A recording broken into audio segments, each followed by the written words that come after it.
Yes, United States. Yeah. Why does the United States support Israel? Well, there's a history, and a very interesting one, that actually goes back a long time. One thing to remember is that Christian Zionism is a very powerful force, which goes back long before Jewish Zionism. In England particularly, Christian Zionism was a powerful force among British elites. It's part of the motivation for the Balfour Declaration and for Britain's support for Jewish colonization of Israel. Remember, the Bible said, and that's a big part of British elite culture. Same in the United States. Woodrow Wilson was a devout Christian who read the Bible every day. So did Harry Truman. In the Roosevelt administration, one of the leading officials, Harold Ickes, once described the return of the Jews to Palestine as the greatest event in history. It's realizing the lesson of the Bible. These are deeply religious countries in which the biblical commands, so-called, are taken quite literally. Also, this is just part of colonization. This is the last phase of European colonization. And notice that the countries that are most strongly in support of Israel are not just the United States. It's the United States, Australia, and Canada, the offshoots of England, Anglosphere sometimes called, unusual forms of imperialism. These are settler colonial societies, societies in which not like India, not like the British in India, say, societies, South Africa was a little like this, or Algeria under the French, settler colonial societies in which the settlers came in, essentially eliminated the native population, also driven by religious principles, very religious groups driven by Christian Zionism. Those are major cultural factors. There are also significant geostrategic factors. You go back to 1948, there was actually a split between the State Department and the Pentagon in the United States over how to react to the new state of Israel. The State Department was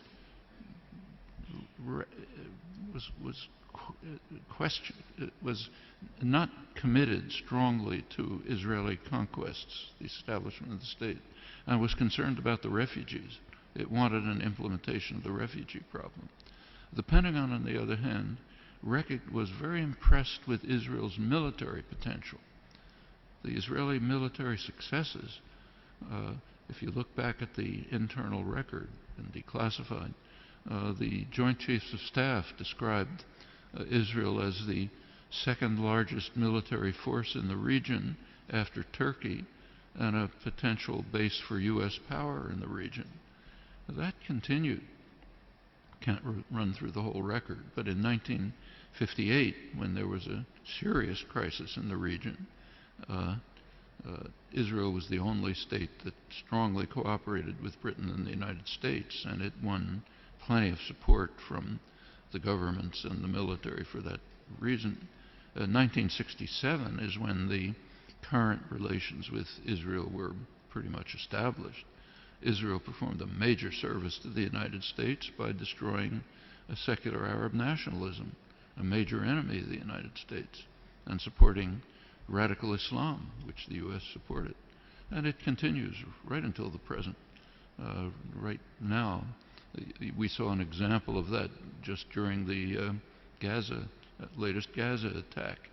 You recall that at one point, Israel began to run out of munitions during the assault, despite the fact that it's armed to the teeth. The United States provided Israel with additional munitions through the Pentagon. And notice where they were taken from. These were U.S. munitions pre-positioned in Israel for eventual use by U.S. forces. One of many signs of how Israel is regarded as essentially a military offshoot of the United States. Very close intelligence relations that go way back, many other connections. And the media tend to take up, to support the policy of the government with very few, kind of little questioning around the edges, but basically accept the policy. So, for example, take another issue. Take the U.S. invasion of Iraq. You cannot find the phrase U.S. invasion of Iraq in the U.S. media, though it was obviously an invasion, a blatant act of aggression, a textbook case of well, that's Nuremberg trials called the supreme international crime, cannot be mentioned. President Obama is praised as an opponent of the invasion. And what did he say? He said it's a mistake. It's a strategic blunder. We're not going to get away with it. That's the kind of opposition that you heard from the German general staff during Hitler's invasion of Russia. It's a blunder. Shouldn't do it. We should knock off England first. That's regarded as opposition. Same in Vietnam. There's now a commemoration underway, big commemoration of U.S. sacrifices in Vietnam. Try to find the phrase U.S. invasion of South Vietnam there or anywhere in the past year since 1961 when it took place. Non-existent, maybe on Democracy Now, what I write, but way out at the fringe. And this is not unique to the United States. Take, say, Britain.